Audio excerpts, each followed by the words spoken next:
Hello guys, இயேசு கிறிஸ்துவை பற்றியும் பைபிளை பற்றியும் இந்த வீடியோவில் தெளிவாக பார்க்க போகிறோம். உங்களுக்கு தெரியாத பல விஷயங்கள் இந்த வீடியோவில் இருக்குது.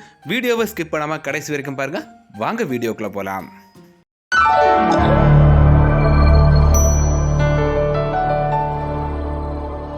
இயேசுவை பற்றியும் பைபிளை பற்றியும் பல அறிஞர்கள் பல இடங்களில் பல கோணங்களில் ஆராய்ச்சிகள் பண்ணிக்கிட்டே தான் இருக்காங்க. ஆராய்ச்சி பண்ணுறவங்களோட எண்ணிக்கை நாளுக்கு நாள் அதிகரிச்சுட்டே தான் போகுது. இவங்களுக்கு பல கேள்விகளுக்கான பதில் இன்னைக்கு வரைக்கும் கிடைக்கவே இல்லை. இந்த கேள்விகளுக்கான பதிலை தேடி இன்னைக்கும் ஆராய்ச்சிகள் பண்ணிக்கிட்டே தான் இருக்காங்க. இவங்க பண்ண ஆராய்ச்சி முடிவுகளெல்லாம் வச்சு தான் நம்ம இந்த கண்டென்ட்டையே செலக்ட் பண்ணியிருக்கோம். மேரி மாதா கர்ப்பமானது, அதாவது கணவர் ஜோசப்போட துணை இல்லாமல் மேரி மாதா கர்ப்பமான விஷயம் நம்ம எல்லாருக்குமே தெரியும். இந்த விஷயம் தெரிஞ்சதுமே கணவர் ஜோசப் முதல்ல மேரி மாதாவை விட்டு மொத்தமாக விலகிடலாம் சொல்லி ஒரு முடிவு பண்ணியிருக்காரு. இந்த நேரத்தில் ஏஞ்சல் கேப்ரியல் ஜோசப்போட கனவுல இந்த இறைதூதரை பற்றி முழுமையாக சொல்லியிருக்காங்க. அதுக்கப்புறம் தான் ஜோசப் மேரி மாதாவை முழுமையாக ஏற்றுக்கொள்ளப்பட்டதாகவும் டெலிவரி வரைக்கும் மேரி மாதா பக்கத்தில் உறங்குவதை தவிர்த்ததாகவும் சொல்லப்படுது. ஏசு கிறிஸ்து இந்த மண்ணில் பிறக்கிறதுக்கு முன்னாலேயே இந்த மண்ணில் ஒரு தெய்வ குழந்தை பிறக்க போகுங்கிற விஷயம் நிறைய பேருக்கு தெரிய ஆரம்பிச்சிச்சு. இந்த தகவலை தெரிஞ்ச ஜூடா கிங் ஹெராட் என்ன பண்ணார்னா, இந்த தெய்வ குழந்தையால் தன்னுடைய உயிருக்கு ஆபத்து ஏற்படும் அப்படின்னு சொல்லி தெரிஞ்சுக்கிட்டு இந்த குழந்தைய கண்டுபிடிச்சு கொல்லுங்கன்னு சொல்லி ஒரு உத்தரவு பிறப்பித்தாரு. இவரால் கிட்டத்தட்ட 7லேருந்து 20 வரைக்கும் குழந்தைகள் கொல்லப்பட்டிருக்கலாம் சொல்லி ஆராய்ச்சிகள் சொல்லப்படுது. நிறைய பேர் என்ன சொல்றாங்கன்னா, இயேசு கிறிஸ்து பிறந்த உடனே பல அதிசயங்களையும் புதுமைகளையும் செய்ய தொடங்கிட்டார் அப்படின்னு சொல்லி சொல்றாங்க. ஆனா அது கிடையாது. இயேசு கிறிஸ்து 30 வயது வரைக்கும் தன்னுடைய தாய் தந்தைக்கு ஒரு மகனாக ஆற்ற வேண்டிய கடமைகள் எல்லாமே சிறப்பாக செஞ்சிருக்காரு. 12 வயதுல தன்னுடைய தந்தை தனக்கு கற்றுக் கொடுத்த கார்பெண்டர் வேலையை செய்ய தொடங்கியிருக்காரு. கிட்டத்தட்ட 18 வருஷம் செஞ்சிருக்காரு. அதாவது 30 வயது வரைக்கும் அவர் கார்பெண்டர் வேலையை செஞ்சிருக்காரு. ஏசு கிறிஸ்துவ பற்றி பைபிளில் மட்டும் கிடையாது, குரான்லேயும் சொல்லப்பட்டிருக்கு. கன்னித்தாய்க்கு பிறந்த ஈசா ஒரு இறைதூதர்னு சொல்லி குரானில் ஏசு கிறிஸ்துவ பற்றி சொல்லியிருக்காங்க. அந்த ஈசா தான் ஏசு கிறிஸ்து.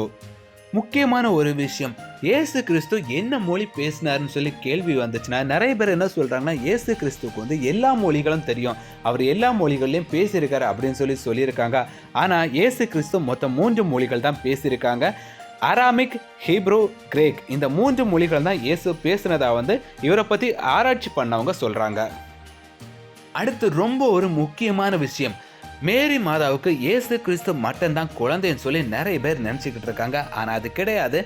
இயேசு கிறிஸ்துக்கு மொத்தம் 4 சகோதரர்கள், 2 சகோதரிகள் உண்டு. ஜேம்ஸ், ஜோசப், ஜுடாஸ், சிமோன் சொல்லி மொத்தம் 4 சகோதரர்களும் 2 சகோதரிகள் பேர் எங்கேயுமே குறிப்பிடப்படலை. இந்த சகோதரிகளோட பேரை தேடி பல அறிஞர்கள் இப்போ வரைக்கும் ஆராய்ச்சிகள் பண்ணிக்கிட்டே இருக்காங்க. ஏசு கிறிஸ்துவோட இறப்புக்கு பிறகு ஜெருசலேம் ஆலயத்தை அவருடைய சகோதரர்கள் தான் கவனிச்சிருக்காங்க. அந்த காலத்தில் கொடுக்கப்பட்ட தண்டனைகள்லேயே மிகவும் ஒரு கொடுமையான தண்டனை தான் குருசிஃபிக்ஷன். சிலுவையில் அறைகிறது தான் இந்த குருசிஃபிக்ஷன்னு சொல்லுவாங்க. உண்மையிலேயே எவ்வளோ ஒரு கொடுமையான ஒரு தண்டனை. ஒருத்தரை உயிரோட சிலுவையில் அறையிறதுங்க எவ்வளோ ஒரு கொடுமையான விஷயம். இயேசு கிறிஸ்துவையும் சிலுவையில் அறைந்தாங்க. இயேசு கிறிஸ்து சிலுவையில் அறைந்த உடனே அவருடைய உயிர் போகலை. கிட்டத்தட்ட சிலுவையில் 6 மணி நேரம் உயிரோடு இருந்தார். சாக போகிற அந்த கடைசி நேரத்தில் தன்னுடைய சீடர்களை கூப்பிட்டு மேரி மாதாவை பார்த்துக்கோங்கன்னு சொல்லி அவர் சொல்லிக்கிட்டு தான் தன்னுடைய உயிரை விட்டார். இயேசு கிறிஸ்து எத்தனை வயது வரைக்கும் இந்த உலகத்தில் வாழ்ந்தாருன்னு சொல்லி சரியான ஒரு தகவல் எந்த ஒரு ஆராய்ச்சிலையும் இது வரைக்கும் உறுதியாக கிடைக்கப்படலை. 30லேருந்து 40 வயது வரைக்கும் அவர் வாழ்ந்திருக்கலாம்னு சொல்லப்படுது. அது மட்டும் கிடையாது, இயேசு சிலுவையில் அறையும் போது அவருடைய வயது 33ன்னு சொல்லப்படுது. ஏசு கிறிஸ்து சிலுவையில் அறைந்த பிறகு அவர் 7 விஷயங்களை பேசியிருக்காரு. அவர் என்னென்ன பேசியிருக்காருன்னு சொல்லி பார்ப்போம். என் கடவுளே, என் கடவுளே, ஏன் என்னை கைவிட்டாய்? பிதாவே, இவர்களை மன்னியுங்கள், அவர்கள் என்ன செய்கிறார்கள் என்று அவர்களுக்கு தெரியாது. உண்மையாகவே நான் உங்களுக்கு சொல்கிறேன், இன்று நீங்கள் என்னுடன் சொர்க்கத்தில் இருப்பீர்கள். பிதாவே, உமது கரங்களில் என் ஆவியை ஒப்பு கொடுக்கின்றேன். அன்பான பெண்ணே, இதோ உன் மகன். எனக்கு தாகமாக இருக்கிறது, இது முடிந்து விட்டது. இப்படி 7 விஷயங்களை அவர் உயிர் போகிறதுக்கு முன்னால், அதாவது சிலுவையில் அவருடைய உயிர் போகிறதுக்கு முன்னால் பேசியிருக்காரு. பைபிள் இந்த நூலை எழுதுறதுக்கு மொத்தம் எவ்வளவு நாள் ஆகியிருக்கும் நீங்கள் நினைப்பீங்க? ஒரு நாளோ, ஒரு மாசமோ, ஒரு வருஷமோ கிடையாதுங்க. கிட்டத்தட்ட 16 நூற்றாண்டு ஆயிருக்கு இந்த ஒரு பைபிளை எழுதி முடிக்கிறதுக்கு. இது 1, 2 பேர் எழுதுனது கிடையாது. கிட்டத்தட்ட 40 பேருக்கு மேலே எழுதியிருக்காங்க. இந்த 40 பேரும் ஒரே இனத்தவங்க சேர்ந்தது கிடையாது. அதாவது 40 பேரும் ஒரே வேலை செய்கிறவங்க கிடையாது.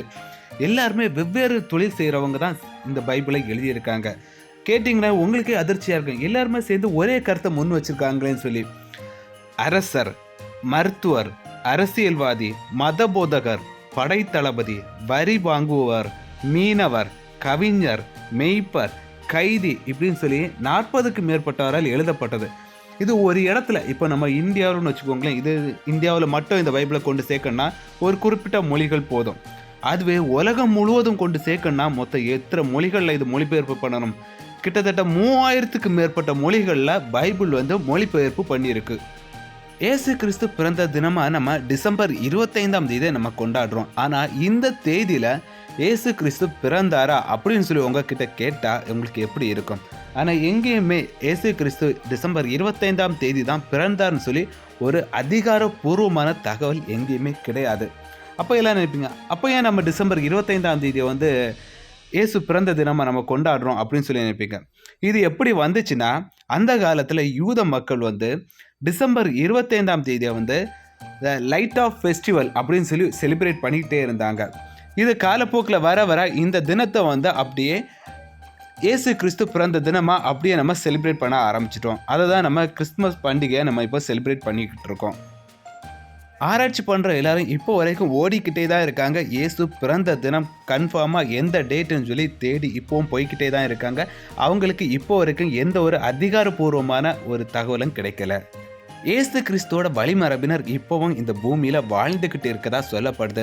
இயேசு கிறிஸ்து ஒரு மனிதராக இந்த பூமியில் பிறந்தாரு, அன்பை விதைத்தாரு. ஆனால் இப்போ இந்த பூமியில் பாவங்கள் பெருகிக்கிட்டே இருக்குது.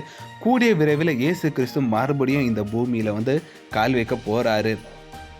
அதுக்கரிய நாள் ரொம்ப தூரத்துல எல்லாம் கிடையாது, கூடிய சீக்கிரமே அது வரப்போகுது. இயேசு கிறிஸ்து இந்த உலகத்தில் மீண்டும் வரப்போறாருங்கிற விஷயத்தை கிறிஸ்தவ மக்களை விட முஸ்லிம்ஸ் ரொம்ப ஆணித்தரமாக நம்புகிறாங்க. கிறிஸ்தவ மக்கள்லேயே ஒரு சில பேர் இதுக்கு மேல் நம்பிக்கை இல்லாமல் இப்போ இருக்காங்க. அதாவது வருவாரா வரமாட்டாரா அப்படி இடையில ஒரு 50%ல் இருக்கிறவங்க நிறைய பேர் இருக்காங்க. ஆனால் முஸ்லிம்ஸில் திரும்பவும் இயேசு கிறிஸ்து இந்த உலகத்தில் வரப்போறாங்கிற உறுதியாக நம்புகிறாங்க. இயேசு கிறிஸ்து இந்த பூமியில் அன்பை விதைத்தது போல நம்மளும் இந்த பூமியில் அன்பை விதைப்போம், பாவங்களை கொஞ்சம் கொஞ்சமாக குறைப்போம். அனைவருக்கும் இனிய கிறிஸ்துமஸ் பண்டிகை நல்வாழ்த்துக்கள். வீடியோ பிடிச்சிருந்தா லைக் பண்ணுங்கள். உங்களுக்கு என்ன தோணுதோ அதை மறக்காம கமெண்ட் பாக்ஸில் கமெண்ட் பண்ணுங்கள். நம்ம சேனலை இதுவரை சப்ஸ்கிரைப் பண்ணாதவங்க சப்ஸ்கிரைப் பண்ணி பக்கத்தில் இருக்க பெல் பட்டனை கிளிக் பண்ணி ஆல் கொடுத்துக்கோங்க. மீண்டும் அடுத்த வீடியோவில் உங்களை சந்திக்கிறேன். நன்றி.